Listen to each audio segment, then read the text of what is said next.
Hi, I'm Ella Montgomery, and today I'll be presenting to you on positive humor in the workplace.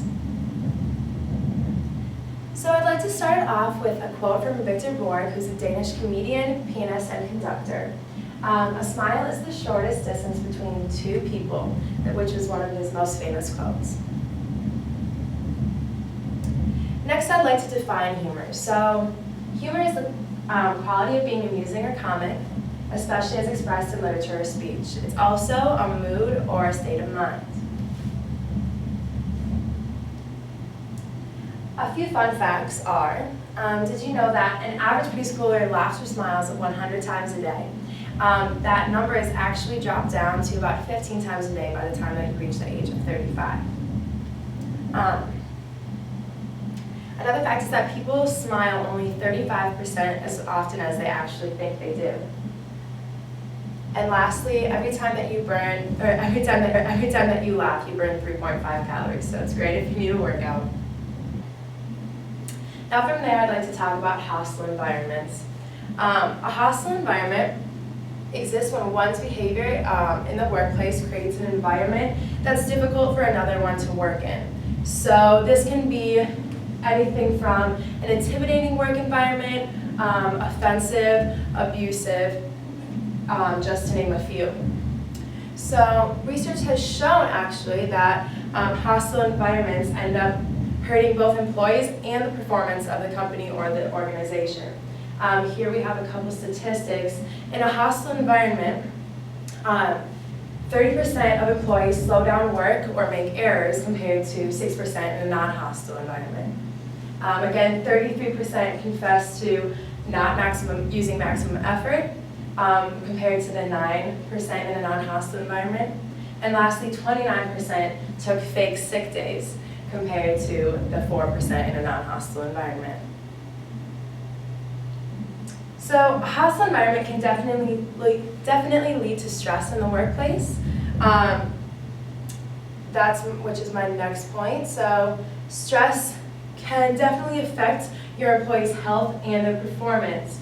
A couple of things here, like it says, that studies show that stress can cause or lead to illness. A lot of it has to do with the way that your immune system is working, especially since it's working so hard to take care of that stress that you're putting on yourself.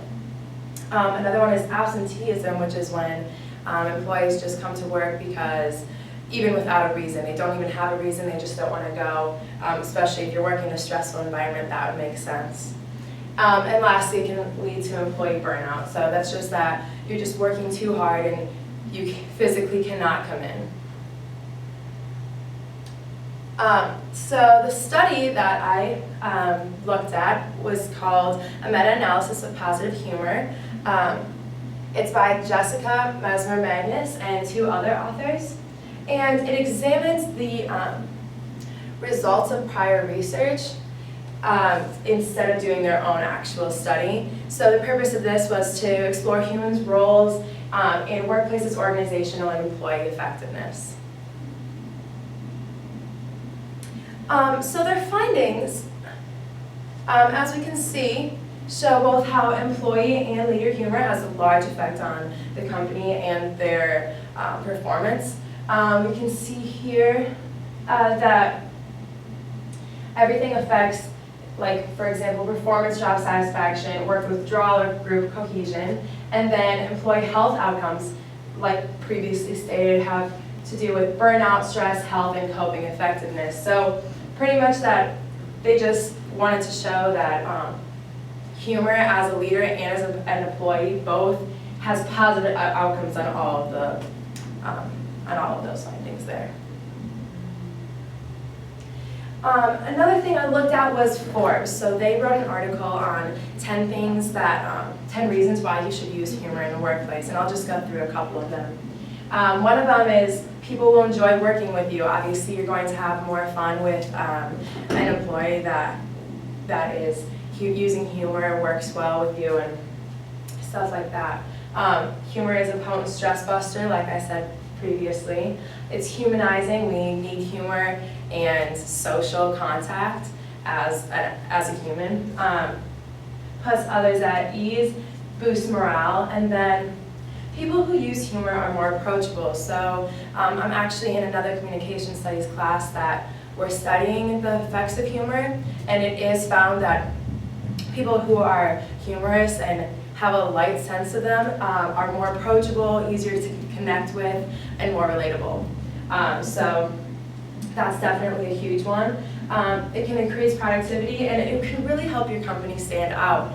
I don't know if you've ever had a company like that, but I know that when I go to a company or an organization, I like to be able to be relatable to the people, to the workers. It gives a light sense of feeling and welcoming as a company, so it definitely will stand out in other people's minds. So then I'd like to go over my humor environment experience. I've had 2 jobs. One is Rusty Taco, which is a franchise that was started in Dallas, Texas. My aunt and uncle actually opened the first, now 3 in Minnesota. So when I first started there when I was 16 years old, it was kind of a more serious business. I didn't really talk to my coworkers. I was very serious, very like work driven, and didn't really focus on goofing around or having a relationship with any customers or coworkers. And by the time that I'm still currently working there, and by the time I reached that point, I really just got better at like getting to know employees, and we have a much lighter sense of ourselves and can really get along well with coworkers, our boss, our other people like that. So, I would take a break. Okay, so another job I have is the international office. And the international office here at Iowa State, I've worked there for over a year now. And of course, every time you start a new job, it's very serious, you're very work driven. And it's really hard to balance the amount of humor you should use in the job and the amount of seriousness you should use. So when I first started, I was very scared, and it was a lot more difficult to work with my coworkers, my superiors as well. And now that I'm still working there, I've gotten to the point where we can use humor as sort of a lightening the mood, breaking up the day. It's just a much more easier experience and atmosphere of a job to have if you put humor into it.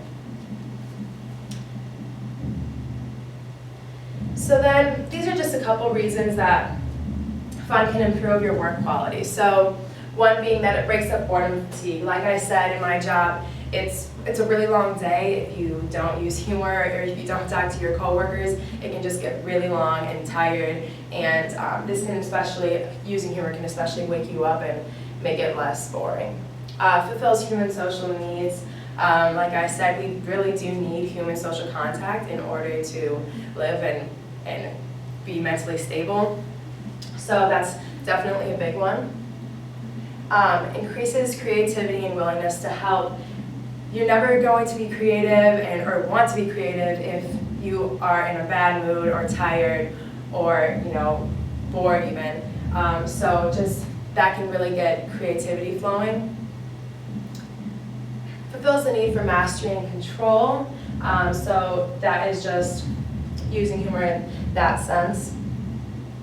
Improves communication. It really does help you connect with people around you if you lighten up the mood a little bit, so it can definitely improve your skills on that. And then breaks up conflict and tension. Like if you ever have a problem like that in the office, I think using light humor in a sensible way can really help you on that. And then just a couple humor how-tos. So putting humor into the physical environment, using humor as a tool rather than a weapon, and building humor into the corporate culture is all very important within a company or an organization. And then this is just a couple ways to promote humor into the workplace. It's sometimes hard to get into a serious work environment that you need to start using humor. So stuff like this, like joke of the day, a joy committee, doing basket of toys, great job cards even, can be something that eases your way into lighting up your environment of your work area. And that's that, so thanks for listening to my speech. Have a great day.